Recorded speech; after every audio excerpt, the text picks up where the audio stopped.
Welcome to the Dub Dive. Today we're really strapping in for a journey into the lives of two absolute giants. Two men who didn't just make hit records, they completely reshaped what being a global superstar even means.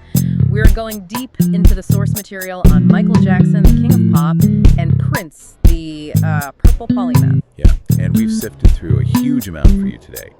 Everything from, old fan forums, technical notes from engineers, classic biographies, even transcripts of rare interviews.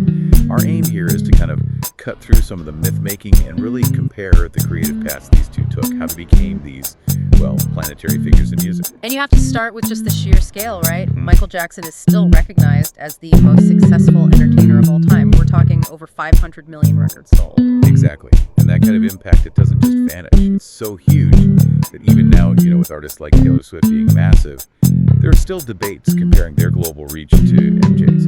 It really puts into perspective the kind of historical weight we're dealing with here. Okay, so let's start unpacking Michael Jackson's story. It begins in Gary, Indiana. He walks into Motown in '68, and the story goes that Berry Gordy, Motown's founder, was just, floored. He saw the Jackson family, but immediately singled out Michael, called him a prodigy who outsang grown men. But what's maybe more telling isn't just the raw talent, it's the psychological drive behind it. The sources really emphasize how focused he was, even as a kid. Almost unnervingly so. He wasn't outside playing. He was in the studio, sometimes till 3 a.m. He even said something like, "I'm up at night dancing just the same. It's really strange. Guess I'm an addict." It wasn't just work for him. It felt more like a compulsion. And that addiction, that drive, it led to his first big solo move in 1978. He took this, pretty bold step into acting, played the Scarecrow in The Wiz. Now, the film itself was a box office flop, didn't make its money back. Yeah, but ironically, that flop might have been the best thing for his solo career. Because on that set, he met the legendary producer Quincy Jones. And Jones saw something in Michael, this untapped potential beyond the Jackson 5 sound. That meeting, that was the real turning point, the moment the reinvention into an adult solo star began. And boom, the result was almost immediate. 1979, Off the Wall comes out. That's the moment he truly defined himself as a solo artist. It was this incredible blend of pop, disco, R&B, funk. It spawned 4 top 10 singles, sold, over 20 million copies? The child prodigy had officially arrived as a solo superstar. And that massive success leads us right into the next crucial phase, how he translated that obsessive drive into an equally obsessive approach in the studio. Exactly. Let's get into the technical stuff, the art of perfection, his studio secrets. Michael's whole philosophy was pretty straightforward, but incredibly intense. He said, "I believe in perfection, and I try to create that in everything I do." Right. And achieving that kind of perfection, especially in sound, it needed a really strong technical partnership. He found that with the sound engineer, Sweetie, they worked together consistently, starting with Off the Wall right through to Invincible.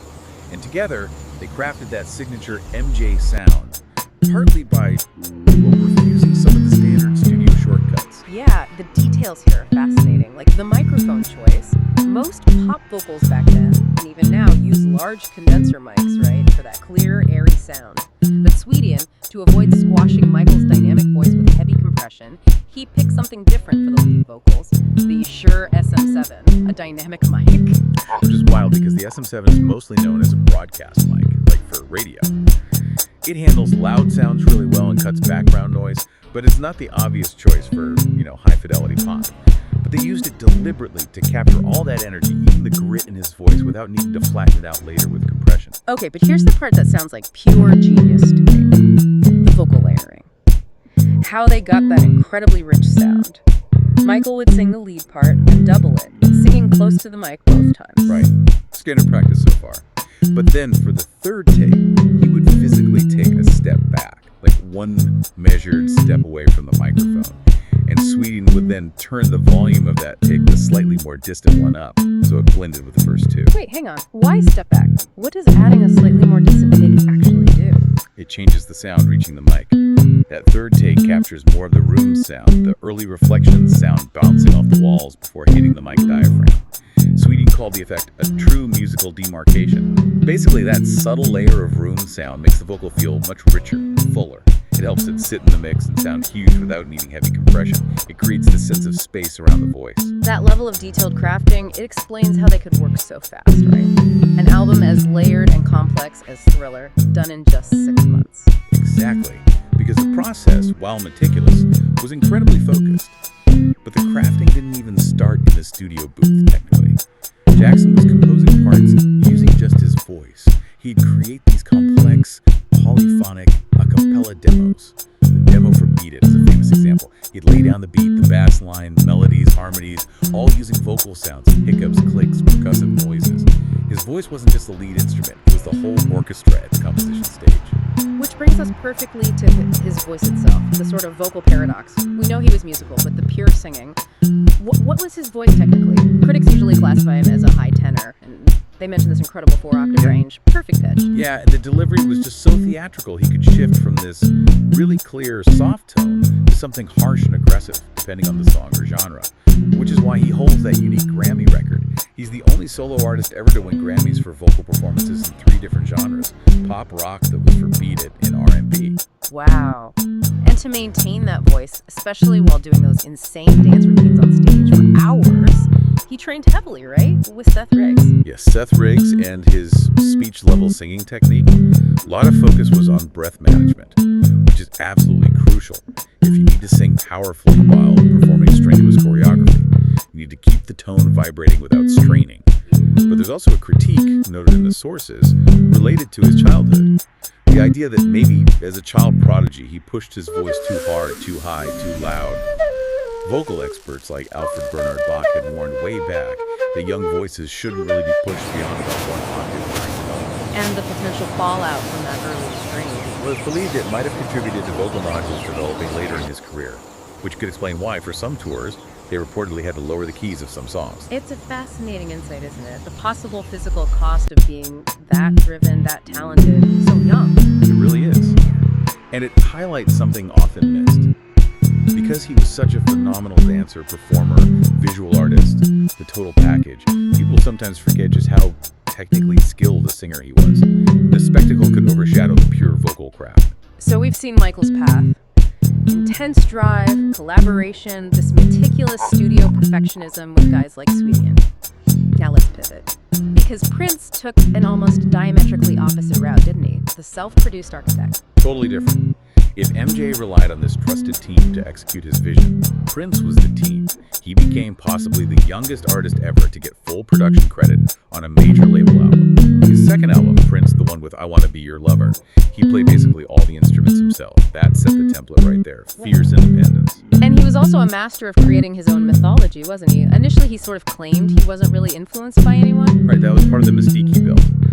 But of course, when you listen, his work is this incredible synthesis. You hear deep funk from Sly and the Family Stone, James Brown, obviously. Then you get the psychedelic rock guitar of Jimi Hendrix, the showmanship, and maybe nodding to Little Richard, even hints of Santana or the Beatles and the melodies.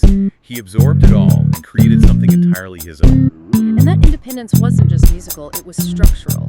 Paisley Park Studios, built in '87. That was a statement. Oh, absolutely. Paisley Park was decades ahead of its time for an individual artist. It was his vision of total creative control made real. Recording studios, a massive soundstage for rehearsals and filming, everything under one roof. He literally controlled the means of production for his entire artistic output. Very few artists had that kind of setup then. Which, of course, fueled the media narrative. Pitting these two titans against each other, the whole Ollie versus Frazier of pop thing. And, while some of it was media hype, there was real tension there, rooted in those fundamentally different approaches. The famous example is the collaboration for the Bad video that never happened. Prince was asked to be in it, but according to his manager at the time, Prince felt the whole setup was designed to make Michael look superior. He apparently said something like Michael was trying to punk me out on record. He backed out. That illustrates the difference perfectly, doesn't it? Jackson aiming for this huge collaborative event, Prince needing absolute artistic autonomy, and maybe competitive control too. Exactly. It shows how these two massively successful, equally transformative artists just operated on different planets when it came to creation and control. That rivalry wasn't just cooked up, it reflected a genuine artistic divide. Okay, so despite the rivalry, let's talk about their shared legacy and that incredible global reach. Because underneath it all, they shared a crucial inspiration. James Brown. Absolutely, the godfather of soul. Michael Jackson called him his greatest inspiration. You see it in the jams, the precision, the showmanship. And Prince. He was deeply captivated by Brown's funk, the rhythms, the way he constructed grooves.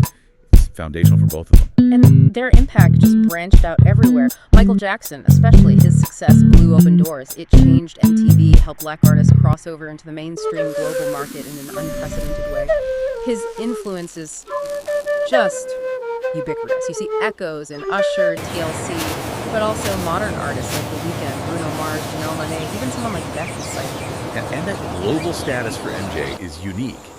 The sources suggest that if you went to the most remote corners of the earth, people would know Michael Jackson. They'd recognize at least one song. That level of recognition is almost unparalleled. So ultimately, what defines both of them is that they were the complete article, the total package. Yes, it wasn't just about singing or playing an instrument or dancing. It was the fusion of musicianship, songwriting, vision, and performance into this complete, meticulously controlled artistic universe.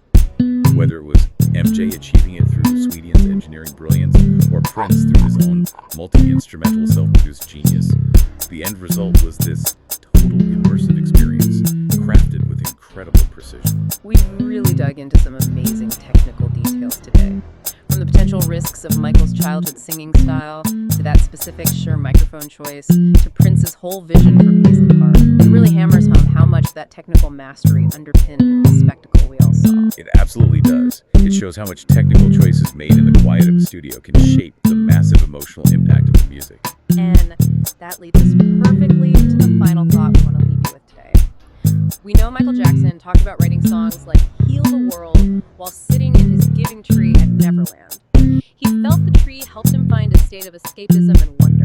So given his deep belief in connecting sound directly to emotion and knowing about his specific studio techniques like deliberately adding that slightly distant vocal take to boost those early reflections, how do you think Jackson might have consciously used those techniques, layering sounds in just such a way to deliberately engineer that specific feeling of wonder and escapism in you, the listener?